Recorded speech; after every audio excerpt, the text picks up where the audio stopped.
Hello everyone, I hope तुम सब बढ़िया हो। एक्सप्लेन करने वाले हैं जुजुत्सु काइसेन सीजन 3 का एपिसोड 6। वीडियो में एंड तक बने रहना। स्टार्टिंग में हमें मेगुमी फुशिगुरु को दिखाया जाता है जो कि एक गार्ड के शैडो में छुप कर अंदर जाता है। फिर वो उस गार्ड को सुला देता है। दूसरे साइड हम देखते हैं कि पांडा एक टायर से खेल रहा होता है। उससे दो गार्ड देखते हैं और वो पहचान जाते हैं कि ये कोई नॉर्मल पांडा नहीं है, फाइटर पांडा है। फिर पांडा भी वो दो गार्ड को सुला देता है। फिर पांडा सीढ़ियों की मदद से छत पे जाते हैं। उन सीढ़ियों में एक भी सीसीटीवी कैमरा नहीं लगा था। छत पे आने के बाद वो मेगुमी फुशिगुरु से मिलता है जहाँ हकारी का ऑफिस है। लेकिन थोड़ी देर बाद उन्हें किरारा दिखाई देती है, जिसे देख के वो दोनों चौंक जाते हैं क्योंकि उन्हें लगा था कि किरारा हकारी के साथ में ही होगी। किरारा मेगुमी को देख के ये सोचती है ये तो वही बंदा है जो यूजी के साथ अंदर आया था और पांडा भी इसके साथ है। इसका मतलब ये तीनों आपस में एक दूसरे को जानते हैं। इसका मतलब ये तीनों के तीनों जुजुत्सु हाई से है। फिर किरारा सोचती है कि शायद हकारी को खतरा है, इसीलिए वो अपने पर्सनल नंबर से हकारी को कॉल करता है। इसी वक्त मेगुमी अपने डिवाइन डॉग से किरारा के ऊपर हमला कर देता है, लेकिन वो उसी के डॉग को उसी के ऊपर फेंक देती है। किरारा फिर ऑफिस रूम के साइड भागने लगती है। पांडा उसका पीछा करता है और उसे समझाने लगता है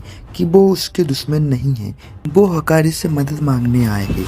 लेकिन किरारा कहती है कि मुझे अब पांडा पे विश्वास नहीं है क्योंकि उसने उन लोगों को धोखा दिया है। किरारा के टेक्निक के कारण पांडा उसके पास जा ही नहीं पा रहा था। उसी वक्त किरारा का रास्ता मेगुमी का डिवाइन डॉग रोक लेता है, लेकिन किरारा के टेक्निक के कारण मेगुमी उसके डॉग के साइड खींचा चला आता है। पांडा को समझ में ही नहीं आता है कि आखिर किरारा की कर्ज टेक्निक है क्या। लेकिन उसी वक्त मेगुमी नोटिस करता है कि पांडा के पीछे किसी प्रकार का स्टार बना हुआ है। मेगुमी किरारा से कहता है वो जुजुत्सु हाई की तरफ से नहीं आए। तुम्हें पता है ना टोक्यो में क्या चल रहा है? टोक्यो में जो वेरियर बना हुआ है वो कलिंग गेम का पार्ट है। हमें हकारी की मदद चाहिए, इसलिए हम यहाँ पर हैं। लेकिन किरारा मेगुमी की एक नहीं सुनना चाहती थी। फिर वो कहता है कि हकारी और हायरअप के बीच में ऐसा क्या हुआ। फिर हायरअप ने हकारी को जुजुत्सु हाई से निकाल। फिर पांडा बताता है कि जुजुत्सु के हायर अप्स थोड़े कंजर्वेटिव है, नई तरह कर्ज टेक्निक पसंद नहीं। लाइन के साथ साथ जुजुत्सु नई टेक्नोलॉजी के साथ मिक्स होता जा रहा है और हायर अप्स को ये सब पसंद नहीं है, जैसे कि हकारी की टेक्निक।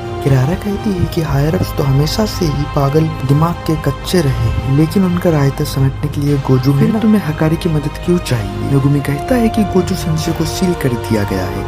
किरारा को इस बात पे यकीन नहीं होता। मेगुमी सोचता है कि हकारी के सबसे करीब किरारा है, उन्हें किरारा को किसी भी मनाना ही पड़ेगा। मेगुमी अब रैबिट एस्केप टेक्निक का इस्तेमाल करता है, जिससे काफी सारे रैबिट इकट्ठा हो जाते हैं। मेगुमी नोटिस करता है कि उसके रैबिट के ऊपर एक स्टार बना हुआ है और एक्रेस लिखा हुआ है। वही दूसरी तरफ एक गेट पे एक स्टार बना है जिसपे कैक्रेस लिखा हुआ है। मेगुमी के रैबिट फेल हो जाती है। किरारा सोचती है कि वो अपने कर्ज टेक्निक की मदद से शिकेगामी को भी मार्क कर सकती है। किरारा सोचती है कि मेगुमी के रैबिट भी मेगुमी के डॉग की तरह मेगुमी से चिपक जाएंगे। लेकिन उसी वक्त मेगुमी अपना रैबिट टेक्निक रिलीज कर देता है। फिर मेगुमी पांडा से पूछता है कि उसकी रैबिट टेक्निक कैसी थी। पांडा बोलता है कि बहुत मेरे से ज्यादा नहीं। फिर मेगुमी कहता है कि मेरा मतलब है कि वो कौन कौन सी जगह नहीं जा पा रहे थे। पांडा ने कहा किरारा के पास और ऑफिस रूम के पास। नोटिस करता है कि पांडा के ऊपर भी एक स्टार बना हुआ है और खुद के ऊपर भी एक स्टार बना हुआ है जिसपे एक्रेस लिखा हुआ है। मेगुमी समझ जाता है कि जो किरारे की टेक्निक है वो तारा मंडल से रिलेटेड है कि किरारा चौंक जाती है, जिससे मेगुमी कंफर्म हो जाता है कि उसने जो गेस किया है वो सही है। दूसरी तरफ किरारा को टेंशन होने लगती है, अगर मेगुमी को उसकी टेक्निक पता चल गया वो ऑफिस रूम तक आराम से पहुंच सकता है। लेकिन किरारा डिसाइड करती है कि वो उन दोनों को यहीं पे रोक के रखेगी। मेगुमी अपनी बहन सुमिकी का शुक्रिया अदा करती है क्योंकि उन्हें तारों के बारे में उसकी बहन से ही पता चला था। मेगुमी को इतना पता था कि उस तारा मंडल में 4 स्टार होते हैं और किरारा ने उन चारों को अलग अलग नाम दे रखा और ये क्रॉस के शेप में होता है। ये क्रॉस के शेप में है और चारों के अलग अलग नाम है। इसका मतलब है कि चारों को एक दूसरे से दूर होना चाहिए, लेकिन पांडा और मेगुमी एक दूसरे के करीब जा सकते हैं और दूसरी तरफ किरारा और ऑफिस डोर के करीब जा सकती है, पर वो दोनों किरारा और ऑफिस डोर के पास नहीं जा सकते। फिर वो दोनों बोलते हैं कि किरारा चाहती तो वो ऑफिस डोर के अंदर जा सकती है, लेकिन वो अंदर नहीं जा रही है।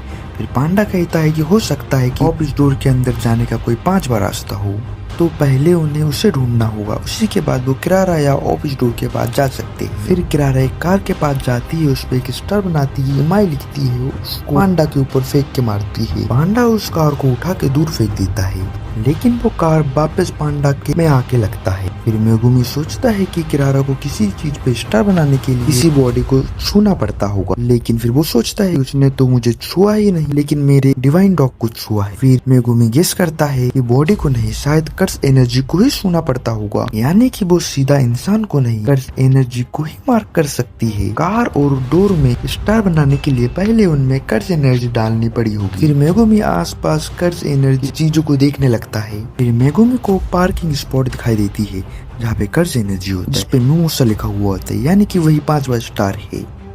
तो गाइस यहाँ पे हमें किरारा की टेक्निक को पता चलता है।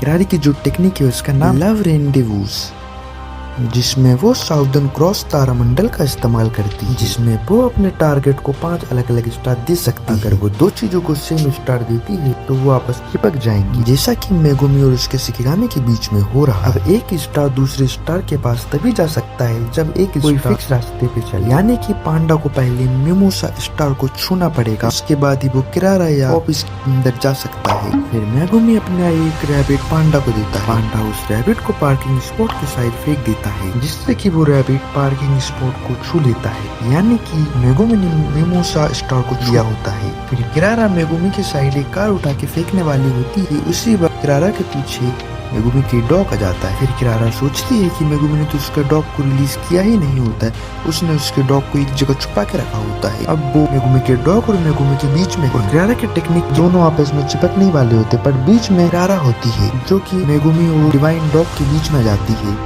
और फिर वो मेगुमी के हाथ लग जाती है। मजबूरी में आके किरारा को अपनी टेक्निक को बंद करना पड़ता है और मेगुमी किरारे का हाथ बांध देता है। मेगुमी अब बोलता है कि अब हमारी बात ध्यान से सुनो, बट उसी पर किरारा पूछती है कि तुम्हें कैसे पता कि डॉग तुम्हारी तरफ फिर चला आएगा, तुम भी तो उसके तरफ से चले जा सकते। मेगुमी बोलता है ये बस एक तुक्का था, लेकिन अब मेगुमी समझ चुका होता है कि जिसके पास ज्यादा कर्स एनर्जी है उसी की तरफ सारी चीजें खींचे चले आएगी। पहली बार में मेगुमी अपने डॉग की साइड खींचा चला आता है, लेकिन दूसरी बार मेगुमी अपने कर्स एनर्जी को बढ़ा लेता है, जिसके कारण उसका डिवाइन डॉग उसके तरफ से चला आता है। किरारा मेगुमी का दिमाग देख के इम्प्रेस हो जाती है। मेगुमी उसका हाथ छोड़ देता है और उससे कहता है कि हमारे पास टाइम नहीं, प्लीज हमारी बात मान लो। उसी वक्त दूसरे साइड बाल टूटते हुए यूजी आ गिरता है, यानी कि हकारी यूजी को मारे जा रहा था। यूजी उससे बचने की कोशिश भी नहीं कर रहा होता है और न ही पलट के वार करता है। यूजी मार खाए जा रहा था और हकारी उसको मारे जा रहा था, लेकिन किरारा फिर बोलती है रुक जाओ हकारी, इन लोगों को तुम्हारी मदद चाहिए। यूजी भी सोच रहा था कि मुझे कैसे भी करके हकारी को यकीन दिलाना है कि उससे सचमुच उसकी मदद चाहिए, इसीलिए वो हकारी के बार भी नहीं कर रहा होता है। फिर हकारी डील करने के लिए मान जाता है। किरारा कहती है कि हकारी जो सोहाई में होने के बावजूद भी वो काफी लोगों की मदद किया करता था, उसी में उसको गर्मी मिलती थी। तभी वहां पर एक शिकिगामी आ जाती है जो कि कोगानी होता है, जो कि किलिंग गेम का इंस्ट्रक्टर होता है, यानी कि जैसे कि एक गेम में होता है ना कि एक कैरेक्टर दे देंगे जो कि गेम को एक्सप्लेन करेंगे, वैसे कलिंग गेम को एक्सप्लेन करने के लिए ये शिकिगामी है, जो कि कहता है कि कलिंग गेम में एक न्यू रूल ऐड किया गया, rule number 9।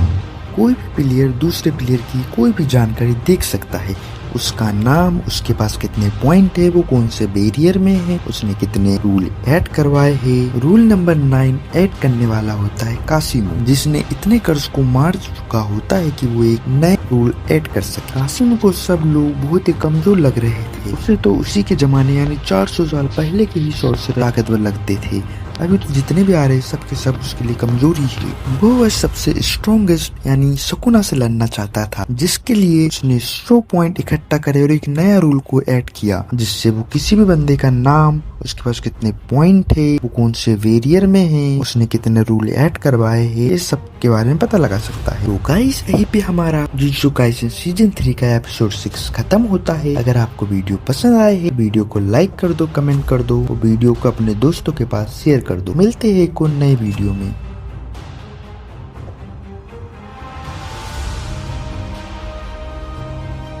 Hello guys, I hope तुम सब बढ़िया होंगे। आज हम जुजुत्सु काइसेन सीजन 3 का एपिसोड 7 को एक्सप्लेन करेंगे। एपिसोड के स्टार्टिंग में हमें एक लड़की को दिखाया जाता है, इसका नाम सासाकी है, ये यूजी की फ्रेंड होती है। सीजन 1 में इसको दिखाया जाता है यूजी के साथ यूजी ने इसका भूतिया क्लब भी ज्वाइन किया होता है। इसके सामने केंजाकू आता है। केंजाकू उसको बताता है कि उसने इस इलाके में एक बैरियर बनाया है जहाँ पे कलिंग गेम खेला जाएगा, यानी कि मौत का खेल खेला जाएगा। केंजाकू ये बोलता है कि उसको ये बनाने में बहुत ही मेहनत लगी है। एक बैरियर 5 से 6 किलोमीटर के अंदर फैला हुआ है। आम लोग जो पहले से ही बैरियर के अंदर मौजूद थे उनको बाहर जाने का एक मौका मिल सकता है। केंजाकू खुद उन्हें बाहर छोड़ के आएगा। केंजाकू बोलता है कि जब तुम इस कॉलोनी से बाहर जाओगे तो तुम्हें ऐसा लगेगा कि तुम कोई सपना देख रहे थे। सासाकी पूछती है कि क्या वो सपना देख रहा है। केंजाकू से बताता है कि नहीं, वो सपने और रियलिस्टिक के बीच में है। फिर केंजाकू सासाकी को बाहर ले जाता है और वो रास्ते में ये कहता है कि मेरे बेटे का दोस्त बनने के लिए शुक्रिया, यानी यूजी इतादोरी का दोस्त बनने के लिए वो शुक्रिया भी बोलता है। जो बात उसे समझ में नहीं आती है उसके बाद उसकी नींद खुलती है, यानी वो कॉलोनी के बाहर पहुंच चुका होता है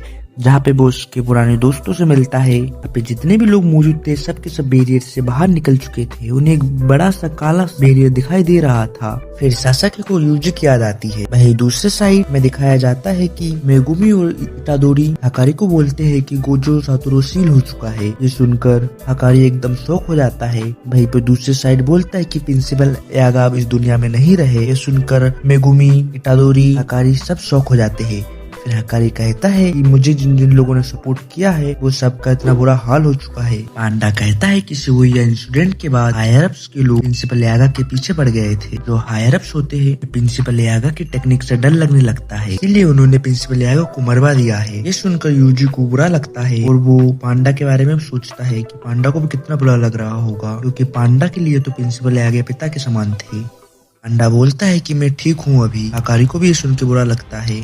हकारी कलिंग गेम में हिस्सा लेने के लिए मान जाता है, पर वो कहता है कि मैं कलिंग गेम में हिस्सा तुम्हें एहसान के लिए नहीं कर रहा हूँ, बदले में मुझे भी कुछ चाहिए।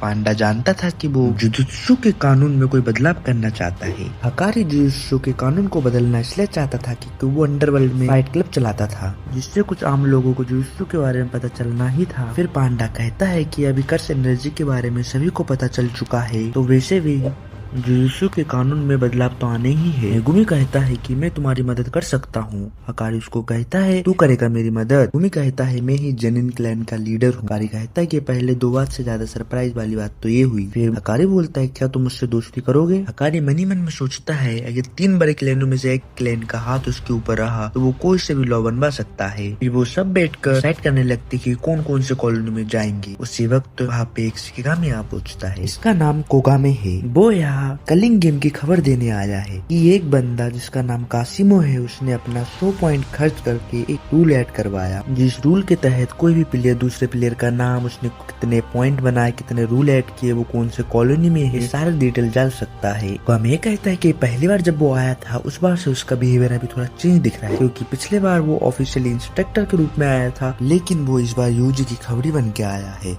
जो कि गेम से रिलेटेड सारी इन्फॉर्मेशन लाके यूजी को देगा। ये सुनकर मेगुमी चौंक जाता है। वो सोचता है कि अभी तक तो यूजी गेम का पार्ट भी नहीं बना, फिर इसके पास एक कोगामी क्यों आया। इसका मतलब है कि यूजी गेम का हिस्सा बन चुका है। मैं समझ जाता है कि इसके पीछे सकुना का हाथ होगा। जिस तरह से पुराने सभी सॉर्सरर ने केंजाकू के साथ डील किया था, वैसे ही सकुना ने भी कोई डील किया होगा। जब वो पुराने सभी सॉर्सरर को जब जिंदा करेगा तो सभी को कलिंग गेम में पार्ट लेना पड़ेगा। सबके सब उन प्लेयर की लिस्ट चेक करने लगते हैं जिनका पॉइंट 100 से ऊपर होते हैं।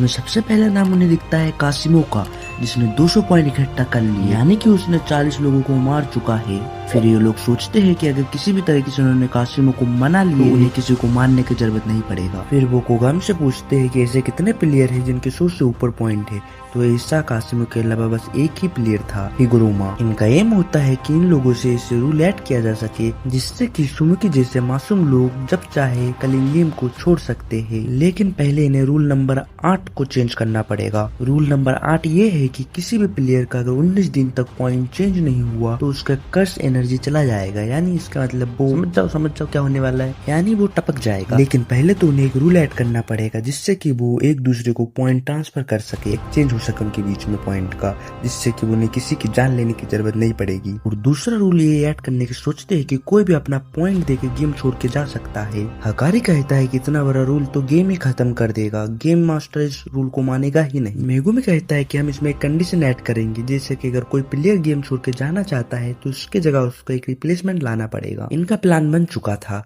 अब इन्हें एंजल को ढूंढना था जो कि गोजो को आजाद कर सके, और साथ ही में हिगुरोमा और कासिमो को ढूंढना है जिससे कि वो गेम में न्यू रूल ऐड करवा सके। इन्हें प्लेयर की लिस्ट में एंजल का नाम मिल ही नहीं रहा था। पांडा कहता है कि जिस प्रकार से इस गेम में शकुना का नाम नहीं है, ऐसे ही एंजल भी कोई दूसरे नाम से इस गेम में एंट्री ले सकती है, उसका असली नाम और कुछ होगा। फिर उन्हें टेंजन की बात याद आती है कि टेंजन ने उन्हें बताया था कि एंजल टोक्यो नंबर 2 कॉलोनी में है। फिर हकारी पूछती है कि वो दिखने में कैसी है। मेगुमी उससे कहता है कि जब तुम उसे देखोगे तो तुम खुद ही पहचान जाओगे। फिर हकारी कहता है टोक्यो कॉलोनी नंबर 2 में जाएंगे, और मेगुमी और इतादोरी टोक्यो कॉलोनी 1 में जाएगा, और किरारा बैरियर के बाहर ही रहेगी। किरारा कहती है कि तुम मुझे इतना कमजोर समझते हो। हकारी कियारा से कहती है कि जब से यूटा अंदर गया है उसने कॉल नहीं किया है, इसका मतलब बैरियर के अंदर नेटवर्क नहीं मिलता है, तो किसी न किसी को बाहरी दुनिया का इंफॉर्मेशन तो होना ही चाहिए। हकारी कहता है कि कासिमो सबसे स्ट्रॉन्गेस्ट प्लेयर लग रहा है, तो मुझे ही उससे लड़ना पड़ेगा। वहीं पर पांडा अपनी सुनने की शक्ति से एंजल का पता लगाएगा। इतादोरी चाहता था कि मेगुमी और वो एक टीम में ना हो, एक कॉलोनी में ना जाए,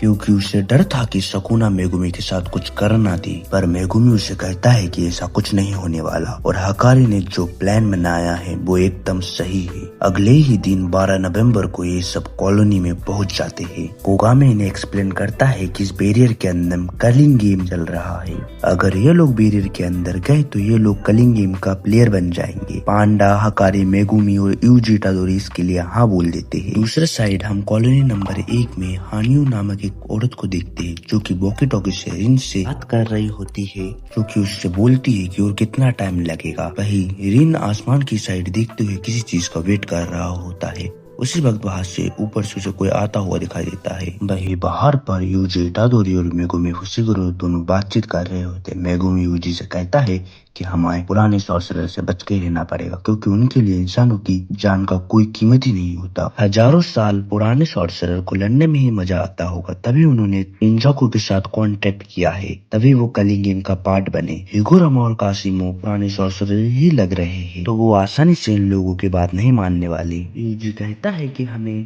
कर्स स्पिरिट से भी बच के रहना पड़ेगा, खासकर रात में। मेगुमी कहता है कि नए जमाने के सॉर्सरर इनकी बात मान जाएंगे, क्योंकि वो तुमिकी जैसे मजबूरी में फंसे होंगे। फिर ये लोग एक साथ कॉलोनी में एंट्री लेते हैं, और ये दोनों कॉलोनी में गिरते हुए अलग हो जाते हैं। जब भी कॉलोनी में कोई न्यू प्लेयर एंट्री लेता है तो वो कॉलोनी में बने न्यू फिक्स लोकेशन में से किसी एक लोकेशन में गिर जाते हैं। ये चीजें रूल्स में नहीं लिखी गई थी, उनके अंदर पहले से ही कुछ प्लेयर कैंप करके बैठे थे कि नए प्लेयर के एंट्री लेते ही ये लोगों ने मारकर पॉइंट गेन कर सके। रिंग आसमान से यूजी को गिरते हुए देखता है और वो सिग्नल दे देता है। हानी उड़ते हुए आती है और यूजी को टक्कर मार देती है। टक्कर मारकर उसको एक बिल्डिंग के अंदर ले जाता है, पर यूजी जैसे तैसे उससे बच के किसी चीज को उसके ऊपर फेंक के मारता है। वो चीज को लगती है और एक बार में वो ढेर हो जाती है। तभी हानियों के पार्टनर हाबा भी उस जगह पे पहुंच जाता है। वहीं पे मेगुमी के ऊपर भी एक लड़की हमला करती है, लेकिन मेगुमी उसको हरा देता है। मेगुमी को यूजी की चिंता हो रही थी, इसलिए उसने अपने एक शिकिगामी को बुलाया और यूजी की जांच पड़ताल के लिए भेज दिया। लेकिन वो जब वापस आया तो उसने कहा कि उसको यूजी नहीं मिला। लेकिन यूजी, इतादोरी और मेगुमी दोनों का लक्ष्य एक ही था, हिगुरामा को ढूंढना। वहीं दूसरे साइड यूजी हावा का पैर पकड़ के नीचे पटक देता है, जिससे हावा समझ जाता है कि यूजी बहुत ही स्ट्रॉन्ग है। फिर यूजी सोच रहा था कि वो इनसे हिगुरामा के बारे में कुछ पूछ सकता है। रिन दूर से ये सब देख रहा था और वो यूजी को देख के पहचान जाता है कि ये यूजी है। हावा सिर्फ अपने पंखियों से अटैक कर रहा था। यूजी उससे बचने के लिए और पलटवार करने के लिए वो एक बिल्डिंग के अंदर चला जाता है। हावा बिल्डिंग के अंदर आ जाता है। यूजी इतादोरी अपने पंच उसके सर पे दे मारता है, जिससे उसके सर से खून निकलने लगते हैं। उसको चक्कर आने लगते, पर वो हार नहीं मानता। तो यूजी उसके टांगों के बीच में लात मार देता है, जिससे कि हावा बेहोश हो जाता है। यूजी अब सोचता है कि अब मैं इससे हिगुरामा के बारे में कैसे पूछूंगा। तभी पीछे से रिन आवाज देता है। रिन कहता है कि वो यूजी को स्कूल के वक्त से जानता है, जिससे कि यूजी को यकीन हो जाता है कि वो उसी के स्कूल से था। कहता है कि वो हिगुरामा को जानता है और वो कहाँ पे है ये भी जानता है। रिन यूजी को ये कह के बोलता है कि उसे स्कूल में टाइगर कह के बुलाते थे। यूजी उससे समझ जाता है कि वो उसके होम टाउन से ही है। यूजी रिन से बोलता है कि वो दोनों क्या तुम्हारे साथी थे। रिन बोलते हैं नहीं, मजबूरी में उनके साथ था, अगर मैं उनका साथ नहीं देता तो वो मुझे मार देते। खैर, रिन का कहना है कि हिगुरामा इकिबुकुरो जगह पर है, दूसरी तरफ वो लड़की मेगुमी को कहती है कि उसे हिगुरामा की जगह पे ये पता है, लेकिन वो उसे तभी बताएगी जब वो उसकी रक्षा करेगा। मेगुमी उसकी बात से मान जाता है और बोलता है अगर तुम झूठ बोल रही हो तो इसकी सजा तुम्हें जरूर मिलेगी। मेगुमी कहता है कि वो यूजी की तरह नहीं है, अगर उसे पॉइंट कमाने के लिए किसी को मारना पड़ेगा तो वो पीछे नहीं हटेगा। मेगुमी समझ जाता है कि लड़की पुराने सॉर्सरर नहीं है, नई सॉर्सरर है। वो लड़की कहती है कि हम लोगों को इस बैरियर से बाहर जाने का मौका तो मिला, लेकिन हम जैसे सॉर्सरर जो पहले से ही बैरियर के अंदर रहते हैं उनको बाहर जाने का मौका नहीं दिया गया, और हमारे लिए कलिंग गेम 12 दिन पहले ही स्टार्ट हो गया। अगर हम नहीं लड़ेंगे तो हम एलिमिनेट कर दिए जाएंगे, यानी मार जाएंगे। मेगुमी सोचता है कि पुराने सॉर्सरर हरामी तो है, लेकिन साथ ही में नए सॉर्सरर भी खतरे से कम नहीं है अब उनके लिए। लेकिन ये बात यूजी इतादोरी को पता नहीं है। ये लड़की बोलती है कि हिगुरामा शिंजुकु एरिया में है। तो गाइस, मेगुमी और यूजी को दोनों ने ही अलग अलग लोकेशन बताया। अब कौन सच बोल रहा है कौन झूठ बोल रहा है ये तो हमें अगले एपिसोड में ही पता चलेगा। जानने के लिए अगला एपिसोड मिस मत कीजिए। चैनल को सब्सक्राइब कर लीजिए। वीडियो अच्छा लगे तो वीडियो को लाइक कर दो, कमेंट कर दो। दोस्तों, आप लोग वीडियो तो देखते हो पर सपोर्ट नहीं करते, थोड़ा सा कर दो गाइस। अब हम आगे जुजुत्सु काइसेन सीजन 3 के एपिसोड 8 को देखते हैं। अब तक हमने देखा Yuji and Megumi colony number 1 में एंट्री करते हैं और हिगुरुमा को ढूंढने लगते हैं। रिन और रेमी दोनों ने बोले हैं कि वो हिगुरुमा का लोकेशन जानते हैं। उसके बाद स्टोरी फ्लैशबैक में चली जाती है 4-5 साल पीछे, जहाँ पर कोई एक चोर एक माँ और बेटी का खून कर देती है। पुलिस इस क्राइम के लिए कीता नामक एक लड़के को अरेस्ट कर लेते हैं, पर कीता का कहना है कि उसने कुछ नहीं किया, वह निर्दोष है। हिगुरुमा जो कि डिफेंस लॉयर है वो कीता से मिलने जाता है। असल में जब पुलिस वहाँ गई थी तो कीता से पूछताछ करने के लिए, तो कीता वहाँ से भाग गया था। पुलिस ने उसका घर तक पीछा किया और जब पुलिस उसके कमरे में पहुंचे तो उसे खून से सना हुआ चाकू मिला था। चाकू पे लगा खून उसी माँ और बेटी की थी। इसी बात से पुलिस को शक हुआ कि कीता मर्डरर है, पर कीता बोलता है वो पुलिस से डरकर इसलिए भागा था क्योंकि उसके पास उसकी बिल्ली थी। कीता जहाँ रहता है वहाँ केट रखना अलाउ नहीं है, वो केट को बचाने के लिए भागा था। और रही बात वो चाकू की, वो बोलता है कि वो चाकू उसको रास्ते में पड़ा मिला था। हिगुरुमा अपने ऑफिस में आता है, उसी वक्त उसके असिस्टेंट शिमुजू बोलती है कि कीता की जो कहानी है वो झूठी लग रही है। ये भी बोलती है कि कीता रास्ते में पड़ा चाकू क्यों ही उठाएगा और वो पुलिस से डर के क्यों ही भागेगा। फिर हिगुरुमा बोलता है कि कीता को पुलिस वालों ने पहले भी परेशान किया हुआ है। और रही बात चाकू की, तो उसने कहा कि वो पुलिस स्टेशन चाकू जमा करवाने जाने ही वाला था। कीता के मोहल्ले में कॉल करके पुलिस को बुलाना अलाउ नहीं है, वरना आस पड़ोस में अमीर लोगों को परेशानी होती है। कीता एक शेल्टर में काम करता है जहाँ बूढ़े लोगों को देखभाल करनी होती है, लेकिन यहाँ उसे कोई सैलरी नहीं मिलती है, बस जेब खर्च के पैसे और एक टाइम का खाना दिया जाता है। और उसके बाद भी कीता से महीने का 500 येन रेंट के नाम पे लिया जाता है। फिर कीता के मोहल्ले में कई लोग रहते हैं जिनका पहले कोई क्रिमिनल रिकॉर्ड नहीं था, तो उसमें से कोई चोर भी हो सकता है। हिगुरुमा उन सब की जानकारी निकालने में लग जाता है क्योंकि उसे यकीन था कि कीता निर्दोष है। शिजुमी कहती है कि हम सरकारी वकील है तो हमें वैसे भी ज्यादा पैसा नहीं मिलता है और उससे ज्यादा तो हमें काम करना पड़ता है। सबको पता है कि इस केस में कीता को सजा जरूर मिलेगी, फिर भी हिगुरुमा उसके केस क्यों लड़ना चाहता है। हिगुरुमा बोलता है कि कभी कभी ऐसे केस भी लड़ने चाहिए जिससे दिमाग तेज होता है। तब शिजुमी चिल्लाते हुए बोलती है कि कभी कभी नहीं, तुम हमेशा ही ऐसे केस लड़ते हो। शिजुमी फिर ताकागी से मिलने चली जाती है। ताकागी पहले हिगुरुमा का असिस्टेंट हुआ करती थी, अब वो खुद का कैफे चलाती है। वो बताती है कि हिगुरुमा शुरू से ही ऐसा है, वो पैसे के लिए बिल्कुल भी लालची नहीं। उसके पास एक बार ड्रंक ड्राइव का केस आया था जिसमें एक 19 साल के लड़के को उसके साथी ने दारू पिला दी थी। हिगुरुमा वो केस हार गया था और फिर वह लड़का उस पर चिल्लाने लगा कि तुमने मुझे बचाया क्यों नहीं। ताकागी ने तब भी हिगुरुमा को मना किया था कि ऐसा केस मत लिया करो जिसको जीतना संभव। हिगुरुमा हमेशा से ही कमजोरों की रक्षा करना चाहता था। फिर वो कहते हैं कि इन सबके चक्कर में हिगुरुमा अपने मेंटल हेल्थ खराब न कर ले। काफी मेहनत करने के बाद हिगुरुमा कीता को बेगुनाह साबित कर देता है और दरअसल क्राइम वाले दिन से ही कीता के मोहल्ले में एक लड़का गायब था। हो सकता है कि चोरी उसने ही की हो। और वैसे भी क्राइम के बाद एक स्टोर के सीसीटीवी पे कीता दिखाई दे रहा है और कीता के घर से एक भी चोरी का सामान बरामद नहीं हुआ। कीता हिगुरुमा को थैंक यू बोलता है उस पर यकीन करने के लिए, लेकिन हिगुरुमा जानता था कि सामने वाली पार्टी फिर से अपील करेंगे। फिर से ट्रायल होता है और इस बार कीता को दोषी ठहराया जाता है और उसे उम्र कैद की सजा मिल जाती है। हिगुरुमा जैसे छोटे वकील के पास ज्यादा फंडिंग, ज्यादा पैसे नहीं होते, ज्यादा स्टाफ नहीं होते हैं, जिससे वो नया सबूत पेश नहीं कर सका। फिर से अपील करने के लिए उसे सुप्रीम कोर्ट जाना होगा, पर वो इतने छोटे मोटे केस सुनते ही नहीं और कोर्ट ने तो पहले ही कीता को दोषी साबित कर चुका है। कीता हिगुरुमा की साइड देखता है। कीता के चेहरे में गुस्सा, नफरत, दुख सब नजर आ रहा था। हिगुरुमा ये देखकर वो खुद से पूछता है कि ये मुझे इस प्रकार क्यों देख रहा है। ताकागी ने उस वक्त हिगुरुमा से पूछा था कि उसके मन में क्या चल रहा है। हिगुरुमा बताता है कि वो कोई हीरो नहीं है जो मासूम लोगों को बचाता है, बस वो कुछ भी गलत होते हुए नहीं देख सकता। कानून अंधा होता है क्योंकि वो सबके लिए बराबर है, लेकिन कानून के अंदर जो लोग काम करते हैं वो अपने आंखें बंद कर लेते क्योंकि वो सच देखना नहीं चाहते, क्योंकि सच कड़वा होता है। फिर हिगुरुमा कहता है कि वो हमेशा ही बेगुनाह लोगों की मदद करता रहेगा, चाहे वो अकेला ही क्यों ना हो। फिर जज कहता है कि किसी को इस फैसले से एतराज हो तो वो सुप्रीम कोर्ट में 15 दिनों के अंदर अपील कर सकता है। उस वक्त हिगुरुमा काफी उदास था। उस वक्त उसके कर से एनर्जी एक्टिवेट हो जाती है। अब वो अपने जगह पे खड़े होता है, एक हथौड़े से टेबल पर मारने लगता है, जो देख सब हैरान हो जाते हैं। अब हिगुरुमा के ऊपर एक बड़ा सा शिकिगामी आ गया था। हिगुरुमा सबसे बोलता है कि सब अपनी जगह पे बैठ जाओ क्योंकि ये ट्रायल फिर से शुरू होगा।